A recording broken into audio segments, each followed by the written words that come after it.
Hey everybody, excuse my messy hair, but I just wanted to show you how thick it's gotten. It's gotten super thick, and I'm going to add some pictures in a minute when I get to that part of the video where we talk about hair loss. I'm going to go put it up real quick and I'll be right back.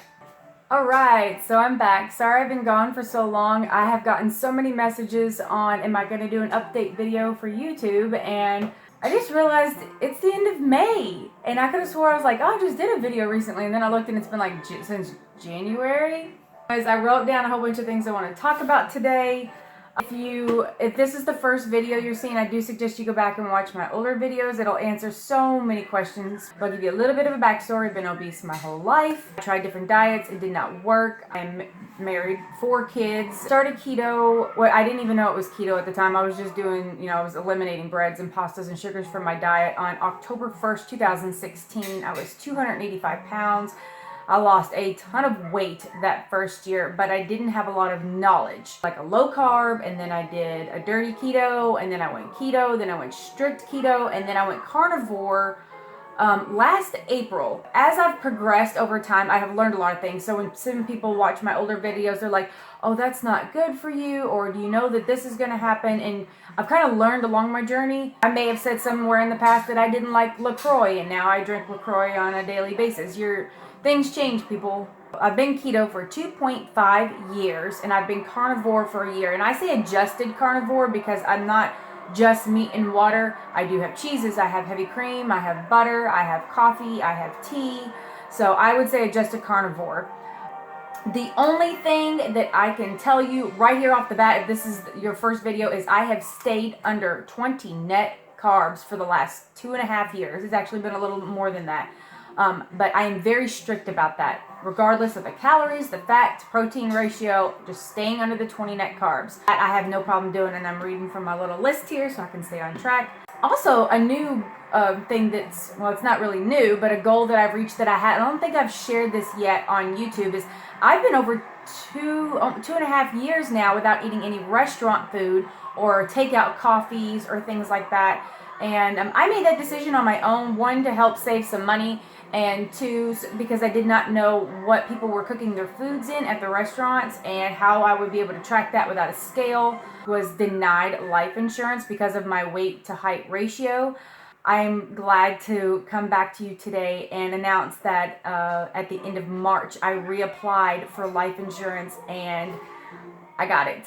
So they wanted me under 146 pounds from my height, and I was 5'3", 140 pounds. My blood pressure was good, and my A1C was normal. I'm going to insert some pictures with my stats, my blood work, and things like that, so you can just pause the video and look at those versus me chit-chatting about it through this and taking up time.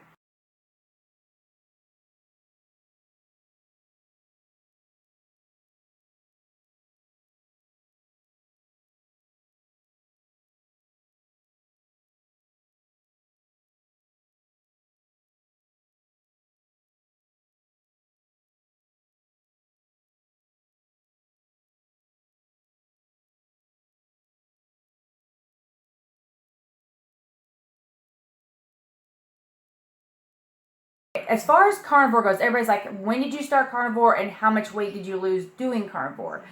I had a lot of gut issues beforehand. None of them were medically written down. Like, I'm the last person to go to the doctor, but I was having a lot of digestive issues, so I figured I would give carnivore a try. 1, to see how I felt. 2, if it helped my, my digestive tract, and it has definitely helped hugely, immensely. My energy's through the roof. I don't have intestinal issues. But during this past year, I would say in a total, because I'm here to be blatantly honest, I've had 20 to 21 days where I ate something that wasn't carnivore, whether that be some peppers or a salad or a Quest bar. I did recently do a blood sugar test. Everybody was passing around this video on Instagram saying that their blood sugars shot through the roof after eating a Quest bar, so I went out and bought one. I do not condone processed food. If you've been over there and you've watched me on Instagram, I'm very not picky, but I'm just more aware of the foods that I'm putting into my body. I would say maybe 21 days where I've had something that's not carnivore in the last year. Now, a lot of people think that coffees and tea should not be on carnivore if you're like strict carnivore, and I do have coffee and I do have tea. They ask me what I put in my coffee. at the very beginning of this, I was putting, don't hate me for this, at the very beginning of my journey, I was using margarine because I didn't know any better. And then, of course, I learned in about 3 to 4 months after that, I stopped buying margarine. I haven't even brought margarine or any kind of vegetable oils into my house since then because I don't allow them in here, not even for my other family members to use. We use butter for everything, coconut oil on occasion. In the beginning, I was using margarine and heavy and actually sugar-free, like International Delights and stuff like that. Don't use those. Oh my God, they're just a waste of carbs. Now, and then I progressed to heavy cream and butter in my coffees, and then I progressed to just black coffee. And I think probably for the last 8-9 months, I think I've just been drinking my coffee black. If you're going to use a sweetener, I do suggest stevia in your coffee and just heavy cream. I get so many messages on what should I put in my coffee? Should I use this cream or should I use these keto coffee creamers? They actually have carbs in them. Your best bet is just butter or heavy whipping cream. Nothing tastes better than that if you're going to put something in your coffee. You guys can come over to Instagram. You can see I normally post in my stories. Anytime I put food in my mouth, I take a picture and put it on my story for the day. I don't feel like filling up my feed with that kind of stuff. So 21 days of, some vegetables. Some of those were me experimenting. So I would go through and I would add, for one day I would have some tomatoes and I would see how my digestive tract did. And then a couple days later I would try bell pepper. And then a couple days later I tried some lettuce. And I learned there are certain vegetables I can absolutely handle in my digestive tract, and there are others that I cannot. I know my limits. I'm not going to sit here and list everything that I can and cannot eat because this is my body and you need to test out your own body. And I highly suggest carnivore as an elimination gut issue fixing diet, if anything. I'll definitely continue carnivore. I still use jalapenos every once in a blue moon and maybe like a tablespoon of salsa on something when I'm feeling, wanting to do something spicy. But for the majority of it, I have given up those whole 7 to 10 cups of vegetables a day. That's a thing of the past. I will not do that to my body again. Same goes for the Quest bars. I ate that friggin' Quest bar as an experiment. I think it was last month. It didn't raise, I think my blood sugar went up like 7 points, but the aftermath was horrendous. Like, I went and had to get some Gas-X pills, and I stopped and got a ribeye on my way home. I was not waiting. I didn't feel like thawing meat out. I stopped and picked up a ribeye that night, had my husband throw it on the grill, ate it just to try to push out that Quest bar out of my digestive tract. The fiber in it and I think the erythritol combined together, it just didn't do wonders for me. And it wasn't even that tasty, which sucks. Because I really hoping, that it was going to taste absolutely amazing so that it would have been worth it, but it wasn't. Eating organ meats. So I did start adding liver to my diet once a week earlier this year and then twice a week. And then I started sneaking it into Tuesdays in taco night. Like I chop the liver up super fine, like in a blender, and then I add it to the taco meat for the whole family, and they don't know that they're getting liver. So I hope they don't watch this video, but you guys have been eating liver for weeks. Fasting. That was something else that somebody asked me, do I do extended fast? Do I do long fast? Because I'm always complaining about my excess skin. It's there. It's everywhere. I can add some pictures.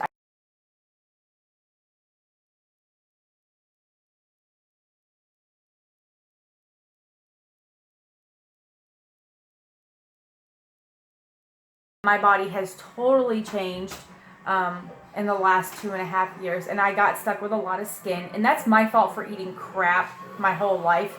Extended fasting. Now, everyone's like, I've been on here and I have said, oh, I don't do fasting. Oh, I do fasting. And then now that I have done a lot of research, I've watched almost all of Dr. Fung's videos and listened to almost all of his podcasts.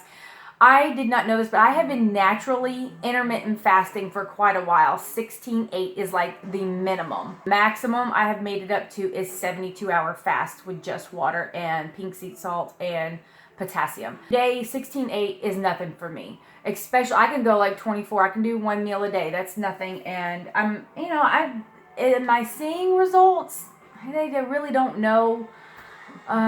It's really hard for me to gauge, as far as my skin is going. I can see over time that my clothes are fitting a little bit looser, the scale stays the same. But I mean, you're talking long periods of time before I'm noticing change when it comes to the fasting. I automatically intermittent fast 16/8 because I'm not hungry. Okay, so as far as extended fasting, what I learned with it, I was doing like 48 hours no food, refeed 1 meal, 48 hours no food, refeed 1 meal. I did that for December and January. And it was really hard during my luteal phase, after I ovulate, because after I ovulate, I've said this before in other videos, I'm starving is what I feel like. I have learned a lot that during the first 2 weeks of your cycle, that's normal to not feel hungry and to be able to not overeat on your calories and keep things under control. And then after you ovulate, that's your body telling you you need more food. I used to go like haywire. I used to go like 2,500 calories and not care. I didn't really gain anything from it because, like I said, I was keeping my carbs like less than 5 total carbs, because eggs and cheese have carbs in them. Heavy whipping cream does have carbs. And if they tell you that it don't, they're lying to you.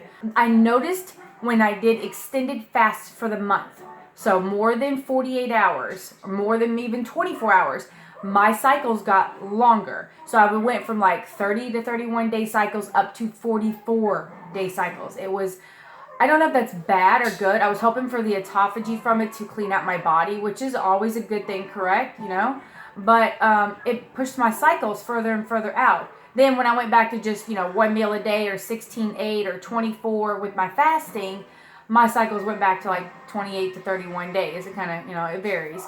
Know if the really super long extended fasting is safe for women. I haven't done a lot of research on that. I've heard good things, I've heard bad things. So I'm getting like this, to keep my calories under control during my luteal phase because I'm freaking starving. I could eat like a dozen eggs. And then I was like, this is just a cycle I'm going through every single month. I wonder if it's maybe I'm missing some type of nutrients somewhere along the way. Maybe I'm not eating enough organ meat. I thought about that. And I didn't I see some people say, well, you go carnivore, you're missing out on all this stuff. And I'm like, I'm looking through the foods that I'm eating. Eggs, cheeses, heavy cream, butter. I'm taking D3 with a K2, in my supplements. And I'm like, I'm eating liver. So I was, not that I don't like liver. I can eat it. I can definitely tolerate the flavor. It does not bother me. But I wanted an easier way to get more liver into my diet. So that's what I went searching for, a tablet. Holy cow, you guys, they're expensive. So real quick before I start talking about liver, of the supplements that I have been on long term.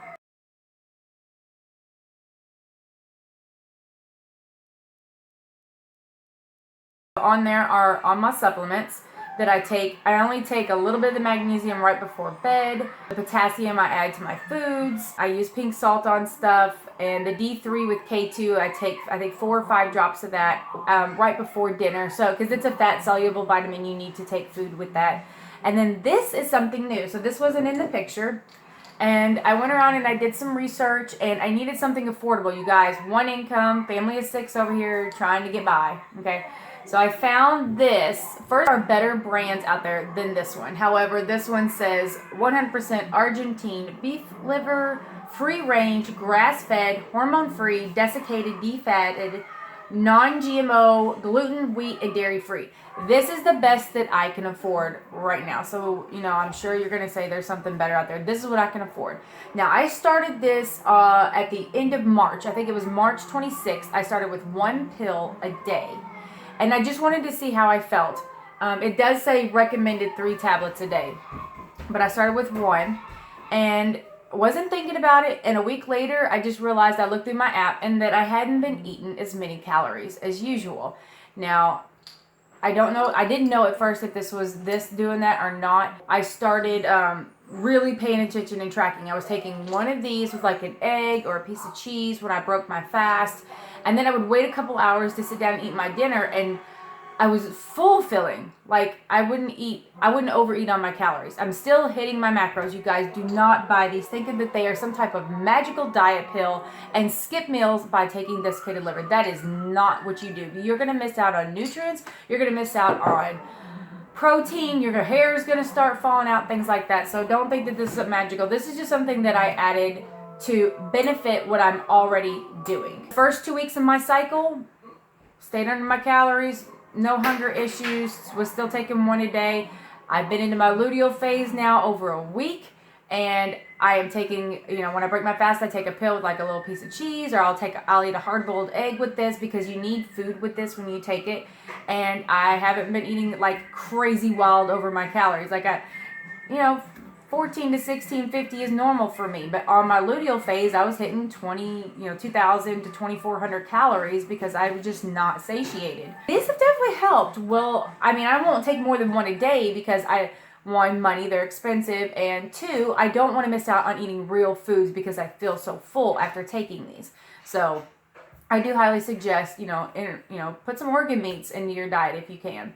So that's all the supplements that I take, and I'm not going to be adding anything or removing anything that I know of for this foreseeable future. Hair. People ask me about hair. I lost a lot of hair that first year, and then again, I didn't have a lot of knowledge on what I was doing. I was just staying under 20 net carbs. I wasn't tracking calories. I wasn't tracking fat to protein ratios. My hair's come back full force, so if you're worried that it's never going to come back, it will. And I will insert a picture.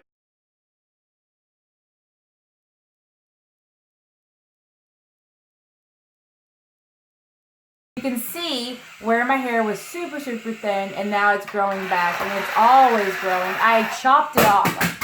The joys of having a toddler and trying to make YouTube videos. It doesn't work, and you wonder why I don't put any more out. That's why Instagram is so much easier. Where I was going, thin hair, and then it started growing back super thick. Matter of fact, I chopped all my hair off. I let my husband do it. I think it was the end of October, and now it's already back down to here. I know a lot of people say it's so difficult to do this. I have family at home that wants to eat the high carb foods, and I'm over here trying to eat properly. And I think a lot of it is just show by example. My husband has gotten on the keto/carnivore train several times, fell off, and then got back on. He sees me eat this way every day.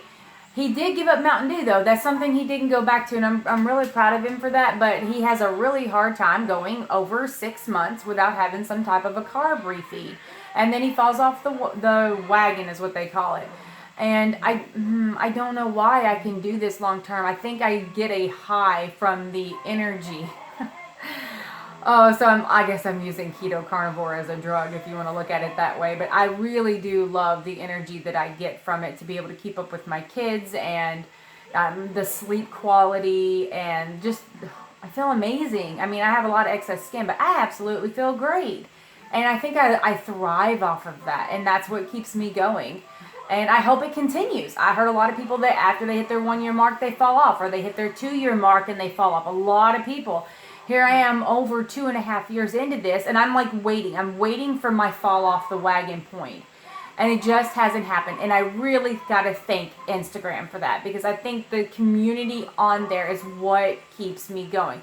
Feeling like sharing and keeping updates on there has given me the motivation to maybe not just help other people, but show people that it is possible. About the scale for a second. I used to get on in the very beginning when I was losing weight, I only got on there every once in a while, maybe twice a month. So I always saw losses. Everybody's like, yo, every time you get on the scale and you share it, you're showing losses. Do you not fluctuate? That's because I didn't get on there, but like once every 2 weeks or once a month in the very beginning. Then after that first year, I kind of got a little addicted to the scale. I was getting on it every day, and I would see it go up a pound and a half, and then it would drop down 2 pounds, then back up a pound and a half, drop down 2 pounds. And it was doing that, and I was like, oh, I bet my body's been doing this the entire time, fluctuating, but I didn't notice it because I wasn't getting on the scale every day. So I do suggest, and it's really hard.